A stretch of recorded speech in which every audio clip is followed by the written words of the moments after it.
Hi folks, I'm Nicole Gilbert, and this is the Stop Scrolling, Start Sewing podcast. Each Wednesday, join me as I share the ins and outs of that quilt life. If you don't have a sewing machine, you can bust out a pretty fly Y seam, or you're just looking for the latest quilty news, this is the podcast for you.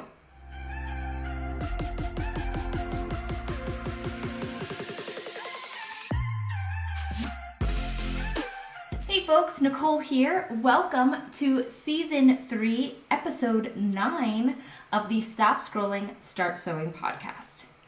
On today's episode, we are keeping it real. Okay, so what I decided would be a great idea was to go over how I'm currently storing all of the things in my sewing room. Okay, so I have not done a full tour of my sewing studio, which I'm still calling my new sewing studio, even though I've been in here for like 4 or 5 months already, for several reasons. One, I'm a hot mess and I'm super busy. So because I'm a hot mess and I'm super busy, I am doing a million projects, which I absolutely adore. I'm doing them for partnerships. I'm doing them to share with all of you. I'm doing them for pure joy. And so there's a lot going on at any given time in the studio, which means this place gets messy real quick.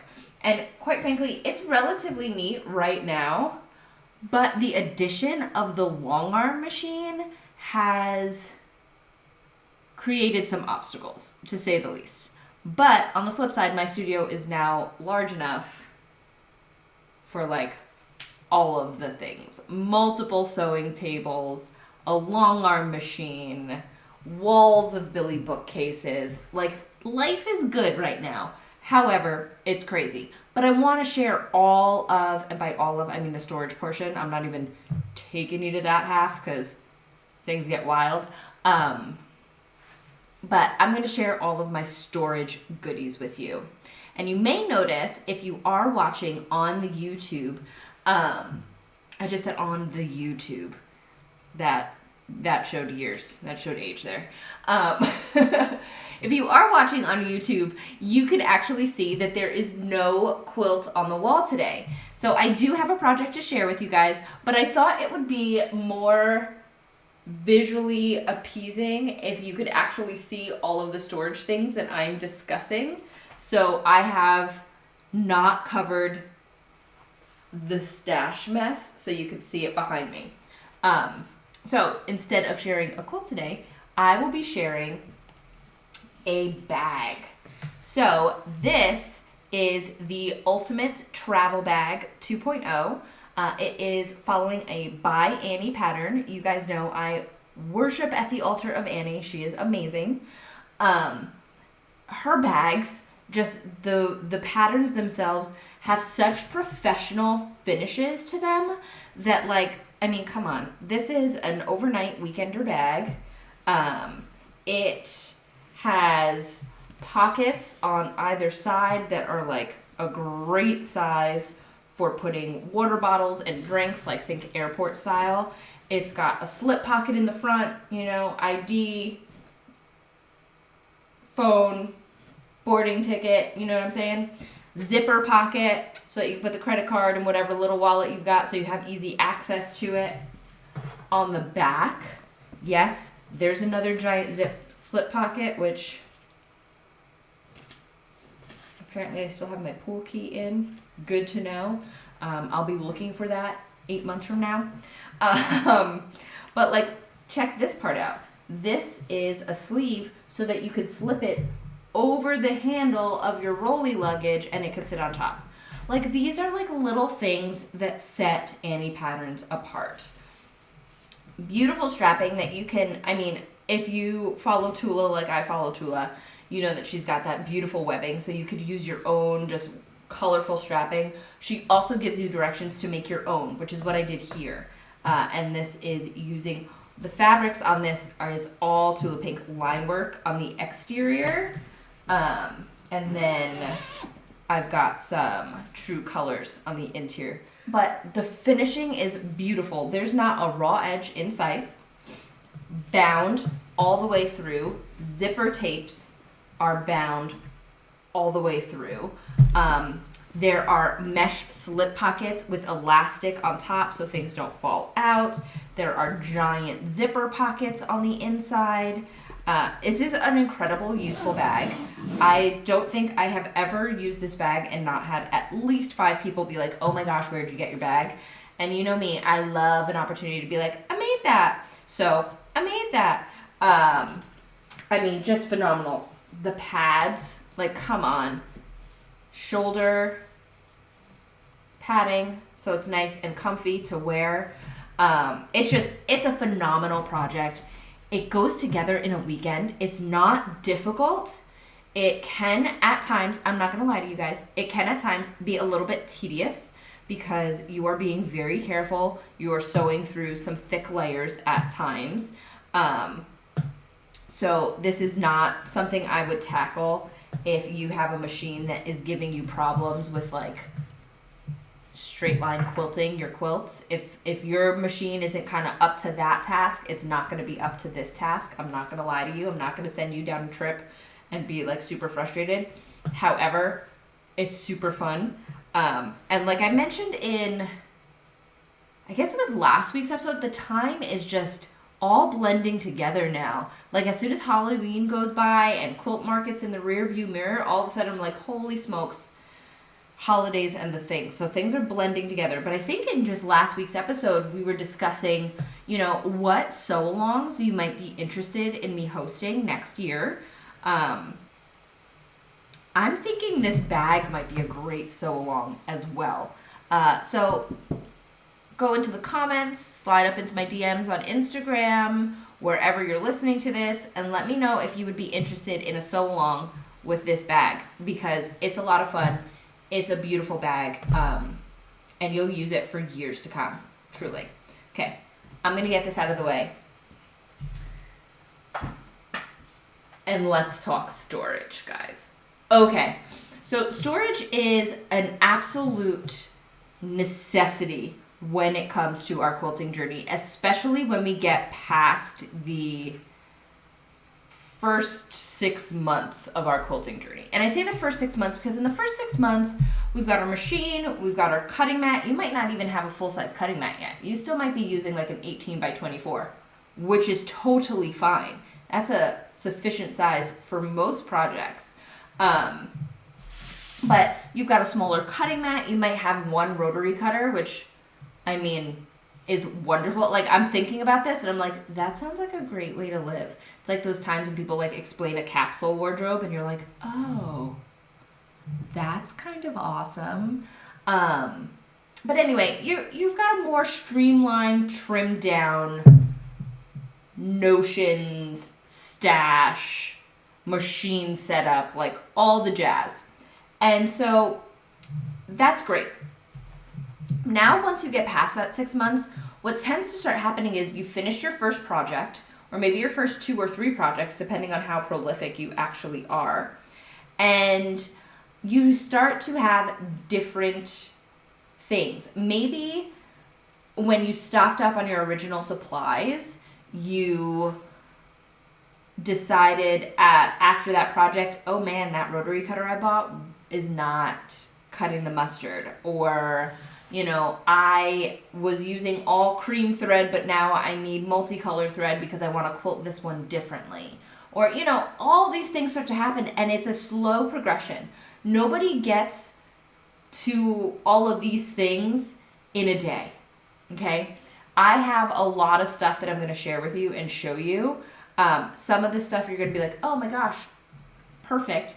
And some of the things you're going to be like, I have never had any use for this. What are you doing, you crazy lady?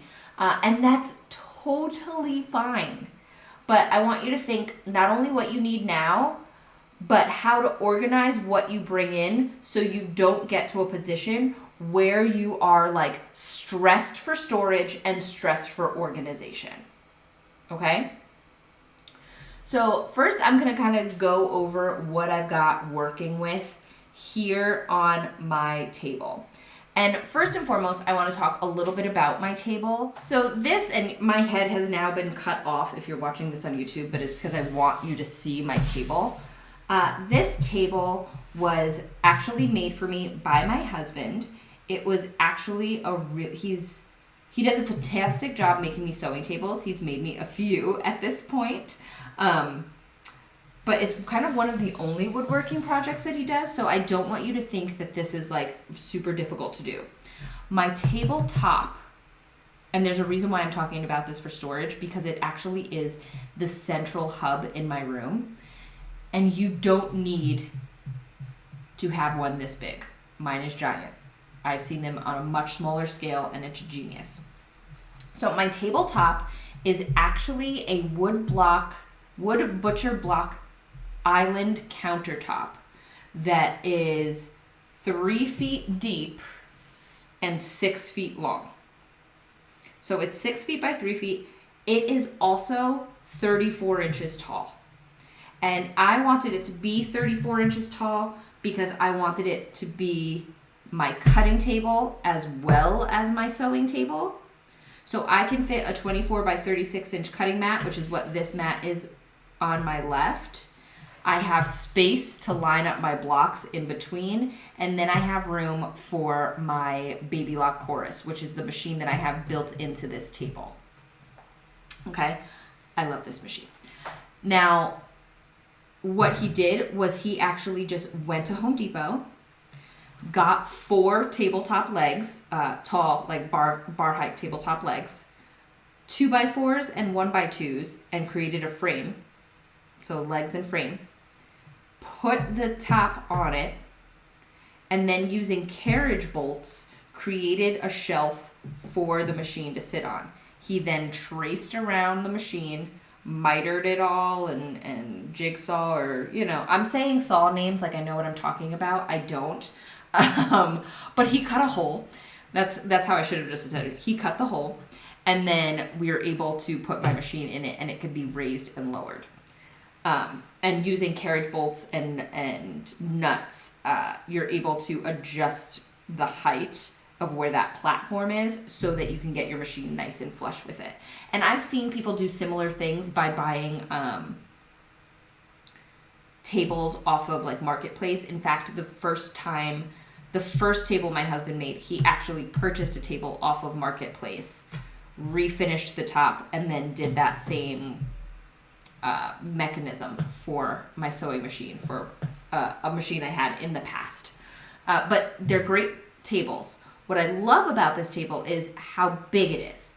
So, like I said, it fits a full-size cutting mat. I've got space to kind of stage my blocks when I'm sewing. I fit a Baby Lock Chorus, which is not a small machine, on it. And then I have this area behind the sewing machine, which is rather large, and that is where all of the things sit. And you don't really see it in this video, so I'm going to be grabbing things over, and I'm going to also put the camera up so you could see me on YouTube. It's going to be all the same for you if you're on the podcast, obviously. Okay, so I'm starting to pull out all of these things that I use for storage, and I'm literally just starting with what's in front of me. And I'm just going to keep moving it so you can see it and hear about it. So this is a thread catcher, which is a total DIY. You do it using 10 charm squares. So if you've got any charm squares left over, this is a super fast, easy project. I will include the link to the tutorial to how to make this for yourself. But this is a thread catcher. And as you can see, there's a delightful just mix of trimmings that are in here. This is what keeps you the cleanest, honestly. This fast little 20-minute project, because that's how long it takes to make this thing, will save you so much cleaning.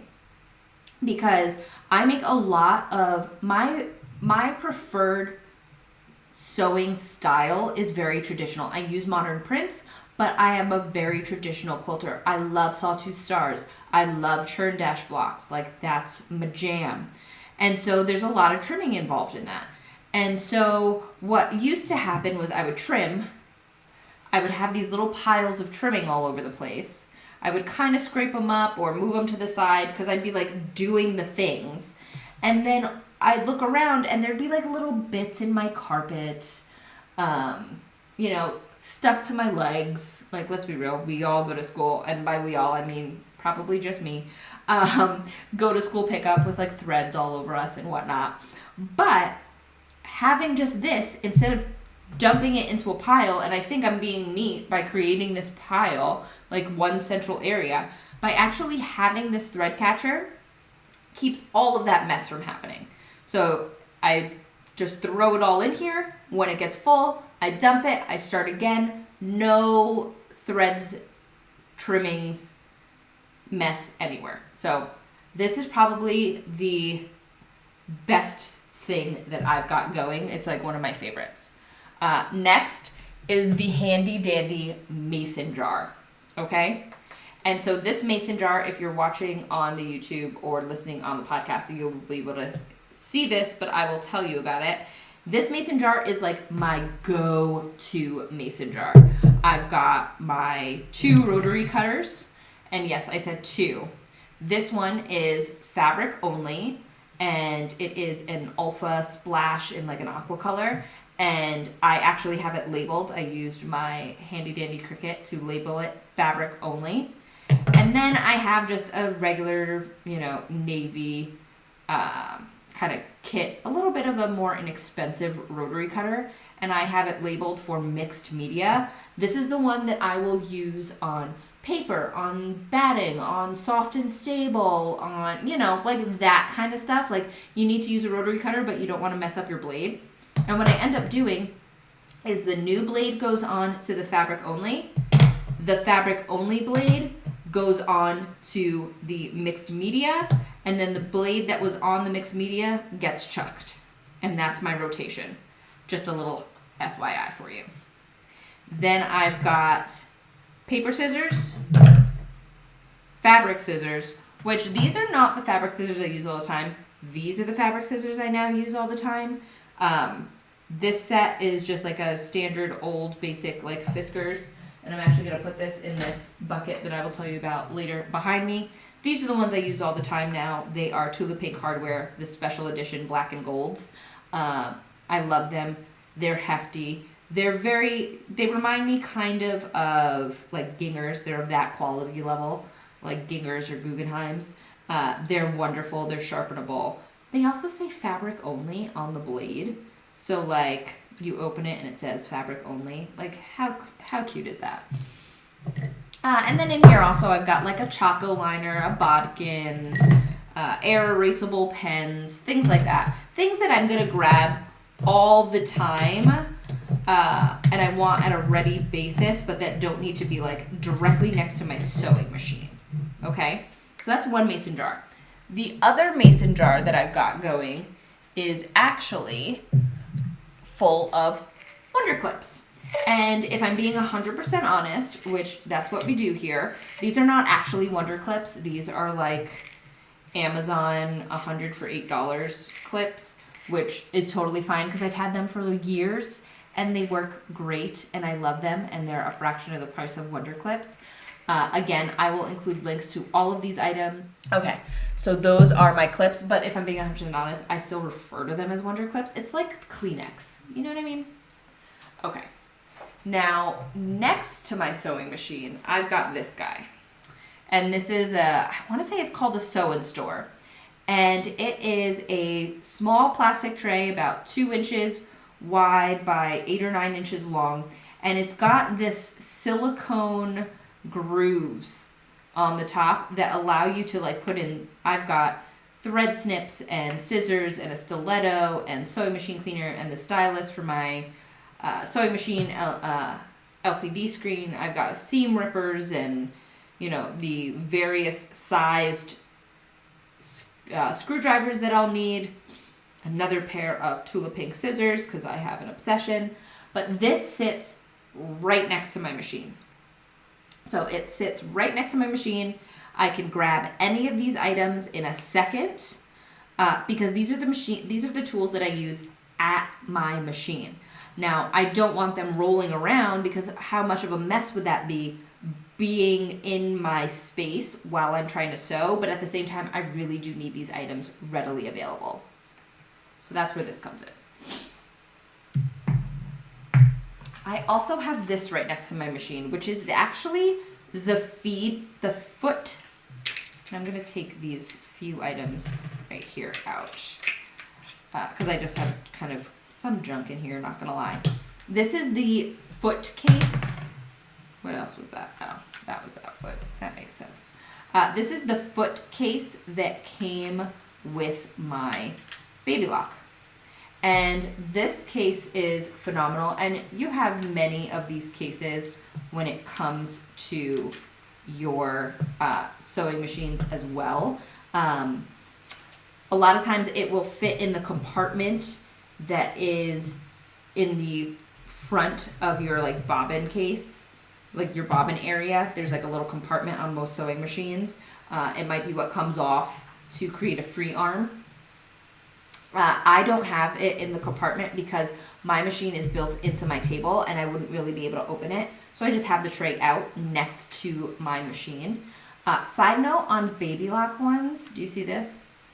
I just turned the case over and none of the feet fell out.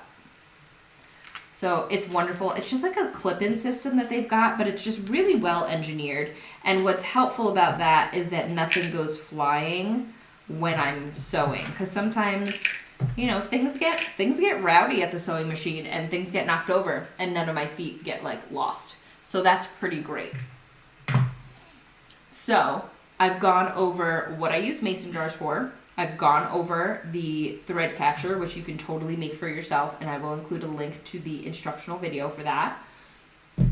We've got the feet and the sewing machine notions. Let's talk about what's going on behind me, because it's a lot, okay? So here in the center, I've got a pegboard, and I highly suggest getting one of these. This is actually like a Home Depot 3x6, I think, pegboard. IKEA makes pegboards and they're prettier. I think it's just because of the material that they use. The cut holes are a little bit smoother looking, so they are a little bit prettier, I'm not gonna lie. But this is just a standard pegboard that you get at Home Depot. And then to frame it out, we got decorative trim. And I just put decorative trim and painted it hot pink because like hot pink's a neutral, guys. And so that is my pegboard itself. And then on it, you can get pegboard kits on Amazon for legitimately like less than $10. Like if you pay $20, you're getting like the whole kit and caboodle. And so I have, you know, all different types of hooks. And then with those hooks, I've hung all of my different, and by all of, I don't really mean all of, I have a bunch stored elsewhere. However, these are the ones that I go to quite a bit. We have, you know, your large acrylic rectangle rulers, your standard block squaring rulers, some triangle rulers. I also have a thread rack, which I know I spoke last week about the Wonderfill thread storage. I'm actually very intrigued by it because one of the things that they were saying, which I was like, duh, and yes, what they were saying in the presentation for that product was, we have these beautiful thread racks, like this one, up on the wall, and there's this great ombre of colors, but as soon as you start using them, you start to have all of these thread tails, and you know, you've got the bobbins to go with them, and it's like it becomes like a thing, and it doesn't look as pretty as it did when all of your thread was on the exact same spools from the exact same manufacturers, and they still have the plastic on them. It's a different look. And so I really am intrigued with that storage. Also, your thread will last longer. It just will.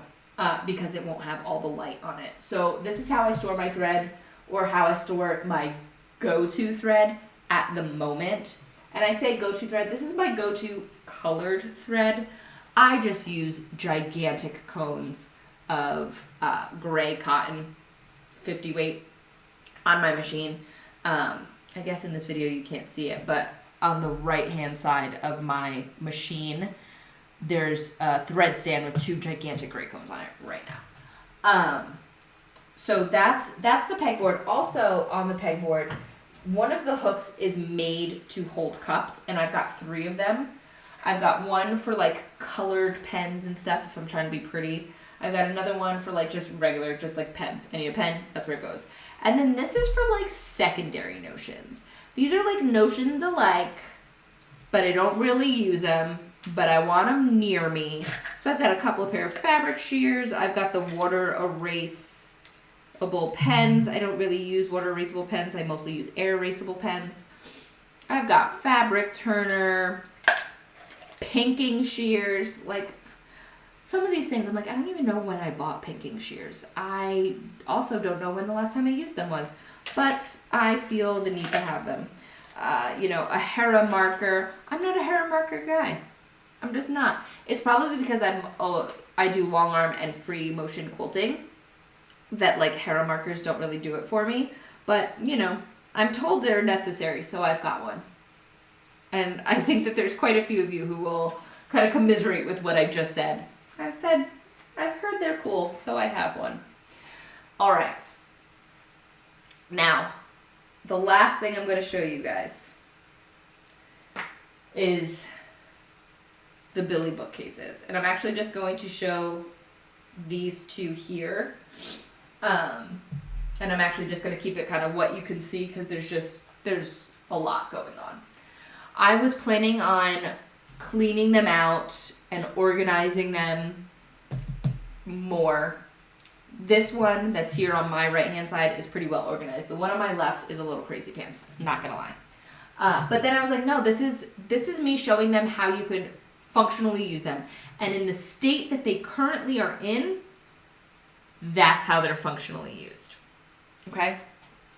So in this Billy bookcase, and this is on both sides, I use my top 2 shelves to hold my pre-cut fat quarters. I think I have some charm packs on this side as well. But this side is all Tula. So these top 2 shelves are all Tula. I have a problem. This is a mix. There's Tula in here, because I have a lot of Tula, guys. But then I've got other stuff going on too. I've got some Riley Blakes, I've got some Moda, I've got, a lot of stuff. Then across this 3rd row that starts on this side and it goes across is my yardage on comic book boards. And the reason why we want to use comic book boards is because they are archival quality, they are acid free, they will not damage or discolor your fabrics. And I start over at pink, and I go straight through the rainbow all the way to white. And I keep things pretty well organized as far as coloration goes. It makes it a lot easier for me to find a bolt. It also makes it easier to shop my stash. And it's actually a pretty small yardage stash. I have a huge fat quarter stash. I love a pre-cut. And so that's kind of where most of my my stash lives, is in the pre-cut realm, not in the yardage realm. So I actually am pretty proud of the stash size that I have, considering how much I sew. But this is not all of my stash. I also have a rather large scrap stash. So I'm going to show you how I organize my scrap stash, and they're in the bottom half of my Billy bookcases. So Billy bookcases come without doors, and then you could get doors to put on them, and there's 2 styles of doors. There's doors that are solid, they're totally white, you can't see in. Oh, there's 3 sizes of doors. Totally white, you can't see in. There's ones that are totally glass, you could have glass from top to bottom. And then there's the ones that I have, which are the top 3 shelves are glass, and the bottom 3 shelves are white. I love that because I get to see my fabric, I've got all the pretty colors, and I can keep this relatively neat. And then the mess does not need to be seen, and yet it's still readily available. So I'm going to pull out some of these scrap baskets and talk you through how I have that organized. And again, my head has been cut off because I want you to see the stuff that's on the table, not necessarily me. So the first set of baskets I have are these, they're like 6 inches by 8 inches. And these are my work in progress scraps. I make a lot of scrap quilts. I enjoy making scrap quilts. I just think they're phenomenal. And so what I do is, for a work in progress, I will use, usually it's like 4, sometimes it ends up being like 5 of these baskets, and I will separate them up by different things depending on what the quilt is. Right now, this is a Christmas scrap quilt I'm doing. I am leading the Sampler Spree Slow Along, which is based on Susan Aki's Sampler Spree book. And the version that I'm completing is Christmas. And this is the one that I'm making alongside all of the people that join the sew along. I made a previous version of the same quilt using all Tula, and I did the same organization. What I've done is I've separated them by color. Now, since it's a Christmas quilt, I only need 4 baskets. This basket here on the right or left, or I always could get confused on how cameras turn things around, is background fabrics. And so they're low volumes. They're overall they're white fabrics. They've got some designs and whatnot on them, but overall they're white fabrics. This basket here is my greens, all different greens, Christmas. Okay. Next one is my reds, and then this last one is turquoise, navy blue, black, and gray. Not typically colors that we think of with Christmas. However, the Christmas lines are coming out with more and more of these colors in them. And so I am mixing that in for a more dynamic quilt. So this is one way to organize your fabrics. Obviously, you can say, oh, it's by color. But this is my works in progress. And I keep these underneath this table, because this is something that I'm working on all the time. This sew along in particular is going to be a very long one. There are 106 blocks. You only need to make 100 of them, but there are 106 blocks. And as the leader of this sew along, I need to make all 106. So I am making blocks constantly. Like every week I'm making a few. So it just doesn't make sense to put them away and bring them out, put them away. But I do want it to be organized. That's where this comes in. This is also great if you are just working straight through a project, but you have a lot of fabrics going on. So this is one method.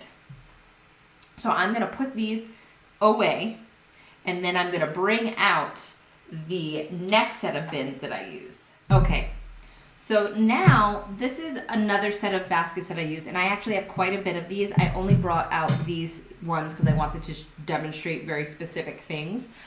One, I want you to note that on these, as well as those ones I showed previously with the Christmas fabrics in them, they were a denser tote, but they still had air holes.